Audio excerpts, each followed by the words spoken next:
Model की सफाई करते समय उस आदमी ने अचानक एक अजीब चीज नोटिस की। जैसे ही उसने मॉडल पर थोड़ा सा पानी छिड़का, मौसम बदलने लगा और हल्की बारिश शुरू हो गई। ये खोज सच में बहुत खतरनाक थी। फिर उसने अपना ध्यान पूरे शहर के मॉडल की तरफ किया। जैसे ही उसने थोड़ा और पानी डाला, बाहर सचमुच तेज बारिश शुरू हो गई। सड़क पर चल रहे लोग कुछ ही सेकंड में पूरी तरह भीग गए। कुछ देर पहले तक साफ दिखाई देने वाला आसमान अब काले बादलों, गरजती बिजली और तूफानी बारिश से भर चुका था। यह देखकर जेफ तुरंत बालकनी में गया ताकि इस अजीब घटना को महसूस कर सके। लेकिन उसे सबसे ज्यादा हैरानी तब हुई जब उसने महसूस किया कि बाहर हो रही बारिश का तापमान बिल्कुल उसी पानी जैसा था जो उसकी केतली में था। तभी जेफ के दिमाग में एक खतरनाक ख्याल आया। उसे लगा कि शायद इस सब का उससे कोई संबंध है और किसी तरह वह पूरे शहर को कंट्रोल कर रहा है। सच्चाई जानने के लिए वह दोबारा मॉडल के पास गया और उसमें अपना घर ढूंढने लगा। तभी उसकी नजर खिड़की के पास खड़े अपने ही छोटे से मॉडल पर पड़ी। ऐसा लग रहा था जैसे पूरा मॉडल उसी शहर की असली कॉपी हो। यहाँ तक कि सड़कों पर हो रही हर छोटी बड़ी चीज भी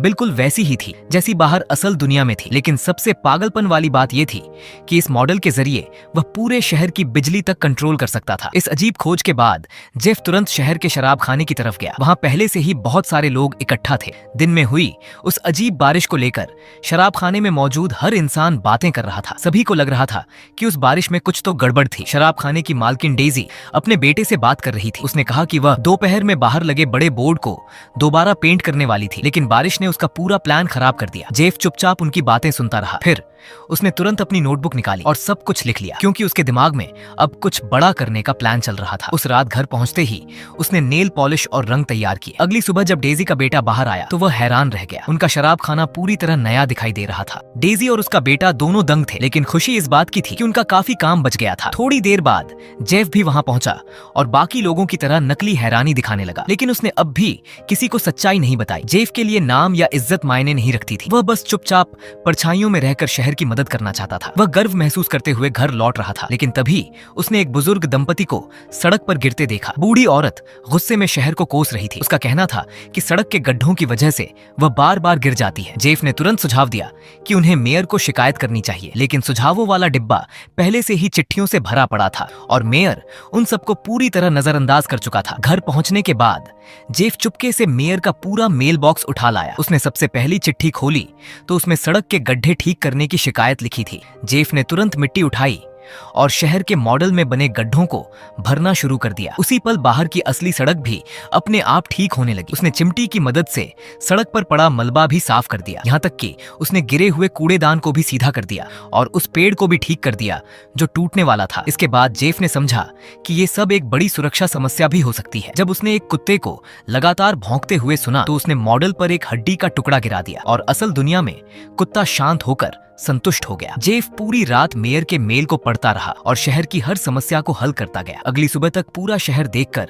लोग हैरान रह गए कि शहर कितना बदल चुका है, लेकिन किसी को नहीं पता था कि इसके पीछे कौन था। कुछ लोगों ने कहा कि ये काम सिर्फ मेयर ही कर सकता है, इसलिए सबने मान लिया कि मेयर ही सब कर रहा है। लेकिन किसी ने उम्मीद नहीं की थी कि मेयर इसका पूरा श्रेय खुद ले लेगा और डेजी से शराब खाने की दीवार पेंट करने का खर्च भी मांग लेगा। डेजी पहले से ही मेयर पर भरोसा नहीं करती थी और जब उसे कोई फायदा नहीं मिला तो मेयर ने भी इस काम को छोड़ दिया। उसी समय जेफ शराब खाने में मौजूद था। वह ये सब सुनकर बहुत गुस्से में आ गया कि वह इतनी मेहनत से सब कुछ ठीक कर रहा था और सारा क्रेडिट ये बेईमान मेयर ले जा रहा था। रास्ते में लौटते समय वह सुपरमार्केट के पास से गुजरा और उसने स्टाफ को बातें करते सुना। वे अभी भी यही मानते थे कि सब कुछ मेयर की वजह से हुआ है, खासकर क्योंकि चुनाव नजदीक था और लोगों का समर्थन जीतना बहुत जरूरी था। जेफ का चेहरा ये सुनकर बदल गया, क्योंकि कुछ समय पहले उसकी पत्नी खुद मेयर थी, लेकिन एक हादसे में उसकी मौत हो गई थी और उसी की जगह इस बेईमान मेयर ने पद संभाल लिया था। अपनी पत्नी की तस्वीर देखते हुए जेफ ने तय कर लिया कि अब उसे कुछ करना ही होगा, लेकिन उससे पहले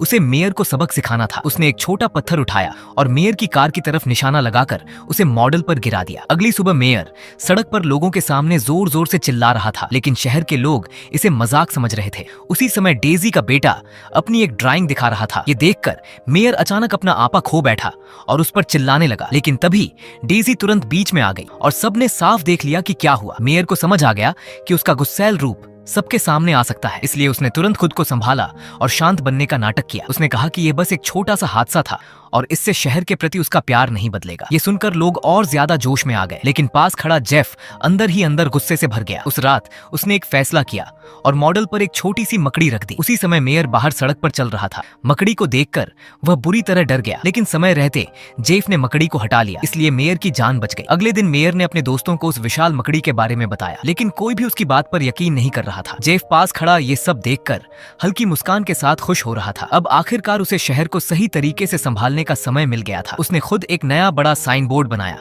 और जैसे ही वह लगाया गया, शहर का व्यापार फिर से बढ़ने लगा। यहाँ तक कि डेजी के शराब खाने में भी ग्राहकों की भीड़ बढ़ गई। जेफ चुपचाप सब देखता रहा और शहर को फिर से उभरता देखकर संतुष्ट था। लेकिन जब उसने उस साइन बोर्ड को और बड़ा बनाने का फैसला किया, तभी एक नई समस्या पैदा हो गई। नया बोर्ड पहले से बड़ा था और उसमें चमकती नियन लाइटें भी लगी थीं, लेकिन वह एक रात भी नहीं टिक पाया। अचानक शहर की बिजली व्यवस्था पूरी तरह ठप हो गई और पूरी सड़क अंधेरे में डूब गई। लोग मोमबत्तियां जलाकर एक जगह इकट्ठा होने लगे। मेयर ने तुरंत गवर्नर से संपर्क किया, लेकिन जवाब मिला कि मरम्मत में कम से कम 2 हफ्ते लगेंगे। ये सुनकर पूरे शहर में घबराहट फैल गई। लोग मेयर को दोष देने लगे कि उसने शहर के लिए कुछ नहीं किया। कुछ लोगों को शक होने लगा कि वह जानबूझकर लोगों को यहाँ से निकालकर उनके घर सस्ते में खरीदना चाहता है। एक ही झटके में मेयर शहर का सबसे बड़ा दुश्मन बन गया। जैसे जैसे लोगों का गुस्सा बढ़ता गया, मेयर ने जल्दी से शहर छोड़ने का फैसला किया, लेकिन लोग उसके पीछे पीछे दौड़ पड़े। तभी डेजी का बेटा बाहर पेंटिंग कर रहा था। मेयर ने उसे देखकर समझ लिया कि वही लड़का नया साइन बोर्ड बना रहा है। उसने तुरंत सारा इल्जाम उस पर डाल दिया